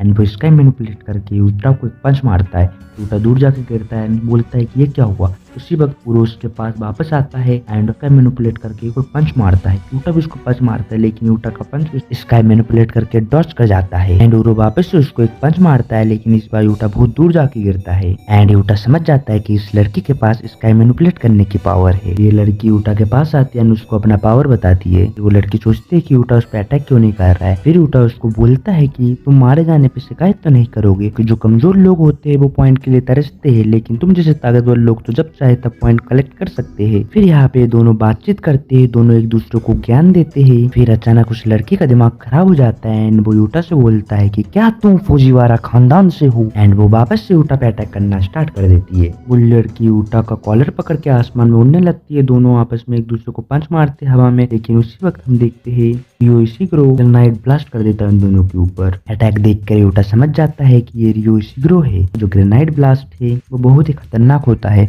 यूटा सोचता है कि इसके जो अटैक है वो एक बार में ही काफी सारे लोगों को खत्म कर सकता है, इसलिए यूटा इशिग्रो को भी मारने के बारे में सोचता है। एंड ये लड़की सोचती है कि धूप लकड़ वाला एंड कॉकरोच भी जिंदा नहीं है, तो ये इशिग्रो को भी जिंदा रखने का कोई मतलब नहीं है। फिर यहाँ पे तीनों आपस में एक दूसरे से लड़ रहे होते हैं। फिर यूटा यहाँ पे भागता है एंड इसकी जो रनिंग का एनिमेशन क्या ही कूल है भाई। फिर यो इशिग्रो यूटा के ऊपर ग्रेनाइड ब्लास्ट करता है। यूटा उससे डॉज कर रहा होता है। फिर अचानक यूटा को सारे के सारे ग्रेनाइड ब्लास्ट लग जाते हैं एंड यो इशिगुरु सोचता है कि ये मत कहना कि तुम इससे मर गए। फिर वो देखता है कि ब्रिज के नीचे एक गड्ढा है जिसके कारण यूटा अपने आप को बचा लेता है। यूटा अचानक उसके पीछे आके इशिगुरु को एक पंच मारता है। फिर यूटा इशिगुरु को बोलता है कि थोड़ा तमीज से लड़ोगे तो ज्यादा मजा आएगा। इशिगुरु भी यूटा से बोलता है कि इससे मेरी भूख कैसे मिटेगी। इशिगुरु बोलता है कि मेरे पुरानी जिंदगी में पछतावा करने जैसे कुछ भी नहीं है। इशिगुरु बोलता है कि मैं काफी ताकतवर दुश्मनों से लड़ा, लड़की से भी मिला, लेकिन ये अजीब से भूख ही मुझे सबसे ज्यादा गुस्सा दिलाती है। जो भी मुझसे मिलता है वो यही कहता है कि तुझे आखिर किस बात की कमी है। फिर यूटा बोलता है कि ये अभी अटैक करने वाला है। उसी वक्त इशिगुरु उस पर अटैक कर देता है एंड यूटा उसके अटैक को अपने एक हाथ से ब्लॉक कर देता है। फिर इशिगुरु और यूटा दोनों हैंड टू हैंड कॉम्बैट करते हैं एंड इशिगुरु यूटा पे एक ब्लास्ट मारता है जो कि यूटा को बॉडी पे लगता है एंड वो बहुत दूर जाके गिरता है। फिर रियो इशिगुरु यूटा के ऊपर काफी सारे ब्लास्ट करता है, लेकिन यूटा सारे ब्लास्ट से डॉज कर जाता है। जो घरों तक बिजली की वायर जाती है, यूटा उसके ऊपर खड़ा होता है एंड उसकी मदद से वो एक लॉन्ग जंप करता है एंड इशिगुरु के ऊपर एक पंच मारता है। इशिगुरु उस पंच को डॉज कर लेता है। इशिगुरु यूटा का एक हाथ पकड़ा हुआ होता है एंड दोनों ही एक हाथ से फाइट कर रहे होते हैं। दोनों ही एक दूसरे को एक हाथ से मार रहे होते हैं। फिर यूटा अपना हाथ छुड़ाता है एंड इशिगुरु के पीछे जाके उसको गला पकड़ लेता है। इशिगुरु अपना ब्लास्ट सामने की साइड अटैक करता है जिसका रिएक्शन उसको पीछे को धकेलता है। यूटा उसका इस बार कमर पकड़ के उसको पीछे की साइड पटक देता है एंड उसके हाथ में एक रॉड लग जाता है जिस रॉड से वो इशिगुरु पे एक अटैक कर। इशिगुरु बोलता है कि सारे बाल खराब कर दिए। वो नीचे जमीन पे गिरा हुआ होता है। आसमान की तरफ से यूटा रॉड पकड़ के इशिगुरु को मारने के लिए आता है। यूटा उस रॉड पे अपनी कर्स एनर्जी डाल देता है एंड उससे वो इशिगुरु के ऊपर अटैक करता है। इशिगुरु भी अपने ग्रेनाइट ब्लास्ट यूटा के ऊपर अटैक करता है। फिर इशिगुरु यूटा को अंडरग्राउंड टनल में ले जाता है। यूटा सोचता है कि ये मेरा भागने का रास्ता बंद करना चाहता है, लेकिन मैं इससे पहले ही खत्म कर दूंगा। यूटा भी उसके पीछे टनल के अंदर चला जाता है। वो ग्रेनाइट ब्लास्ट के पूरे टनल में कर देता है एंड टनल को वो ब्लास्ट कर देता है एंड उसके बाल बिखर जाते हैं। वो बोलता है कि सिस्टम तो ओवरहीट हो गया बे। इशिगुरु अपने बाल संवारता है। उसी वक्त यूटा एक ट्रेन को उसके ऊपर फेंक देता है। फिर यूटा उसको एक किक मारता है। इशिगुरु बोलता है कि तू कमाल है यूटा। इशिगुरु की जिस जगह से ग्रेनाइट ब्लास्ट होता है यूटा उसी जगह पे एक पंच मारता है एंड दोनों बहुत ही क्लोजअप देता है एंड यूटा आसमान की साइड उड़ने लगता है। पीछे उसकी उरो आती है एंड अपना स्काई मैनिपुलेशन की पावर से यूटा के ऊपर अटैक करती है। जिस बात से इशिगुरु दिमाग खराब हो जाता है कि उसके फाइट की में वो क्यों आई है। वो बोलता है तू लड़ना बाद में, पहले तू कपड़ा पहन के आ। एंड इशिगुरु ये लड़की उरो के ऊपर भी ग्रेनाइट ब्लास्ट कर देता है, लेकिन यूरो अपनी स्काई मैनिपुलेशन पावर से उसका अटैक उसी को जा लगता है। वो बोलता है कि मैंने अपना अटैक को पहली बार चखा है, यानी ये तो जबरदस्त अटैक है। दूसरे साइड पर हम देखते हैं कि यूटा रिवर्स कर्स टेक्निक का इस्तेमाल करके खुद को हील कर रहा होता है। इशिगुरु एंड यूरो सोचती है यूटा के पास अपना कर्स एनर्जी कम है, इसका मतलब यूटा मरने ही वाला होगा। फिर यूटा अपना रिंग पहनती है एंड रिका को समन करता है। रिका समन होती है एंड वो दोनों नोटिस करते हैं कि यूटा के पास अब पहले से ज्यादा कर्स एनर्जी है। वो दोनों यहाँ पे सोच में पड़ जाते हैं कि इसकी सेकिगामी इससे अलग रह सकती है। रिका आते ही यूटा से पूछता है कि तुम्हें कौन सा तलवार चाहिए। इस वक्त हमें पता चलता है कि जब यूटा रिंग पहन के रिका को समन करती है तो रिका के पास जितनी भी कर्स एनर्जी उसका इस्तेमाल यूटा कर सकता है एंड ये पावर उसको बस 5 मिनट के लिए मिलता है। एंड वो बोलता है रिका से कि शुरू हो जाओ एंड रिका फिर उरो के साइड अटैक करने के लिए आता है। उसी वक्त यूटा नुमा की सेनपाई का कर्स स्पीच वाला अटैक का इस्तेमाल करता है। इसको देखकर ये दोनों को लग रहा होगा कि यूटा के पास जो कर्स टेक्निक है वो कर्स स्पीच की टेक्निक है। यूटा बोलता है कि हिलना मन। वो लड़की अपना कान बंद कर देती है, लेकिन फिर भी उसको आवाज सुनाई देती है एंड वो हिल नहीं पाती है। फिर रिका एंड यूटा दोनों उस लड़की के ऊपर अटैक करते हैं। उसी बीच में इशिगुरु अपना ब्लास्ट उनके ऊपर कर देता है। यूटा रिका से बोलता है तुम इस लड़की को देखो, मैं इशिगुरु से लड़ता हूँ। यूटा इशिगुरु के साथ भाग कर जाता है, लेकिन उसी बीच में वो लड़की आसपास की जितना भी जगह होता है सारे को मैनिपुलेट करके समुद्र में जैसे पानी की लहर आती है उन सारे जगह को इसे लहर में कन्वर्ट कर देती है। फिर इशिगुरु और यूटा के बीच में हैंड टू हैंड कॉम्बैट करते हैं। दोनों एक दूसरे को किक मार रहे होते, पंच मार रहे होते हैं। फिर उन दोनों की फाइट में लड़की भी कूद जाती है। यहाँ पे सबके सब आपस में हैंड टू हैंड कॉम्बैट कर रहे होते हैं। यूटा एंड रिका दोनों उस लड़की के ऊपर अटैक करते हैं एंड लड़के अपने आसपास के स्पेस को मैनिपुलेट करके रिका का अटैक यूटा के ऊपर करवा देता है। इससे रिका और भी ज्यादा गुस्सा हो जाती है एंड बोलते हैं कि मैं तुम्हें अब तक जिंदा नहीं छोड़ूंगी। इशिगुरु एंड यूटा फाइट करते हैं। रिका एंड वो लड़की फाइट करती है। सब आपस में फाइट कर रहे होते हैं। ये लड़की अपनी स्पेस मैनिपुलेशन की पावर का इस्तेमाल करके रिका को उन दोनों के फाइट में घुसेड़ देती है एंड फिर वो आसपास में जितना भी स्पेस है सबको स्पेस को मैनिपुलेट करके उनके ऊपर थिन आई ब्रेकर का इस्तेमाल करती है। सबके सब काफी जख्मी हो चुके थे। फिर यूटा वो लड़के से फाइट करने के लिए जाता है। इशिगुरु ये देख के उन पे अटैक करने के लिए होता है, पर रिका उस इशिगुरु से लड़ने के लिए चली जाती है। वो लड़की यूटा से बोलती है कि ये फौजीवार वाले हमेशा से मेरे मकसद में टांग अड़ाते हैं। फिर हम देखते हैं कि यूटा ध्रुव लकड़वाले की टेक्निक को कॉपी करके उस लड़की के ऊपर अटैक करती है। फिर वो इनुमा के सेनपाई की कर्ज स्पीच की टेक्निक का इस्तेमाल करती है। वो लड़की अपनी कान बंद कर देती है, लेकिन उसी में यूटा ध्रुव की टेक्निक को कॉपी करके उस लड़की के ऊपर अटैक कर देता है। फिर यूटा उस लड़की से कहता है कि मैं नहीं जानता कि मेरे पूर्वज ने तुम्हारे साथ क्या किया है, लेकिन तुम अगर अपने लिए ही जीते रहोगे तो एक दिन बर्बाद हो जाओगी। फिर वो लड़की यूटा से कहती है कि जिंदगी में दूसरों के लिए कुछ करो, खुद के लिए कुछ करने की जरूरत नहीं है, खुद की कोई पहचान बनाने की जरूरत नहीं है। ये बातें वही लोग बोलते हैं जो पहले ही अपनी पहचान बना लिए होते हैं। उन दोनों के फाइट के बीच में सुग्रू भी वहाँ पे पहुंच जाता है। वो बोलता है कि अब हमें अपनी पूरी ताकत से लड़ना चाहिए। फिर ये तीनों के तीनों डोमेन एक्सपेंशन कर लेते हैं। यहाँ पे पहली बार जेजेके यूनिवर्स में 3 डोमेन एक साथ ओपन हुआ। 3 डोमेन आपस में ओपन होने के कारण ये थोड़ा अनस्टेबल होता है, लेकिन हम देखते हैं कि बाहर से वो कॉकरोच इस डोमेन के अंदर एंट्री ले लेता है, जिसके कारण ये डोमेन अनस्टेबल हो जाता है एंड ब्रेक हो जाता है। ट्रिपल डोमेन एक्सपेंशन तो हुआ पर ज्यादा देर टिक नहीं पाया। ट्रिपल डोमेन टूट जाता है एंड सब अपनी जगह ले लेते हैं। उसी बीच हम देखते हैं कि वो कॉकरोच उस लड़की का हाथ काट देता है एंड वो हाथ जाके रिका के पास जाता है। रिका उस हाथ को खा जाती है। वो लड़की यहाँ पर यूटा को बुलाती है, लेकिन यहाँ पे शिगुरो अपने ब्लास्ट से उन दोनों के ऊपर अटैक करती है, जिससे दोनों ही अलग हो जाते हैं। उसी वक्त यूटा वहाँ पे आता है और उस कॉकरोच को दोबारा से उसको फिनिश कर देता है। यहाँ पे इन तीनों को पता चल जाता है कि ये कॉकरोच मरने के पहले अपने आप को रिप्रोड्यूस कर लिया था, इसलिए वो अभी तक जिंदा था। लेकिन यूटा उसको वापस मार देता है। यूटा के पास वापस उसको 5 पॉइंट मिल जाता है। अब शिगुरो या यूटा बचे हुए होते हैं। अभी दोनों फाइट करने के लिए रेडी होते हैं। दोनों ही एक दूसरे को ब्लास्ट करना चाहते हैं। दोनों ही अपने कर्स एनर्जी को इकट्ठा करने लगते हैं। यूटा जानता है कि उसका ब्लास्ट शिगुरो जितना पावरफुल तो नहीं होगा, इसलिए वो पहले ही अटैक रिलीज करने के बारे में सोचता है। लेकिन यूटा शिगुरो की आंखों में देख के उसके भूख समझ जाता है एंड फिर वो बोलता है कि मिटा लो अपनी भूख। दोनों ही ब्लास्ट को छोड़ देते हैं। दोनों के ब्लास्ट आपस में टकराते हैं एंड शिगुरो बोलता है कि अब जाके मुझे सुकून मिला। यूटा का ब्लास्ट कमजोर पड़ने लगता है। शिगुरो का ब्लास्ट यूटा के साइड आने लगता है, लेकिन उसी वक्त यूटा उरो की टेक्निक इसका मैनिपुलेशन का यूज करके शिगुरो का अटैक उसी के ऊपर कर देता है। शिगुरो सोचता है कि इसका जो रियल टेक्निक है वो कॉपी टेक्निक है। शिगुरो सोचता है कि लोगों की टेक्निक को कैसे कॉपी कर लेता है। फिर वो यहाँ पे थोड़ी देर सोचता है एंड उसको पता चलता है कि उरो का जब हाथ कटा था तो रिका ने उसका हाथ खाया, जिसकी हेल्प से यूटा उरो की टेक्निक को कॉपी कर पाया।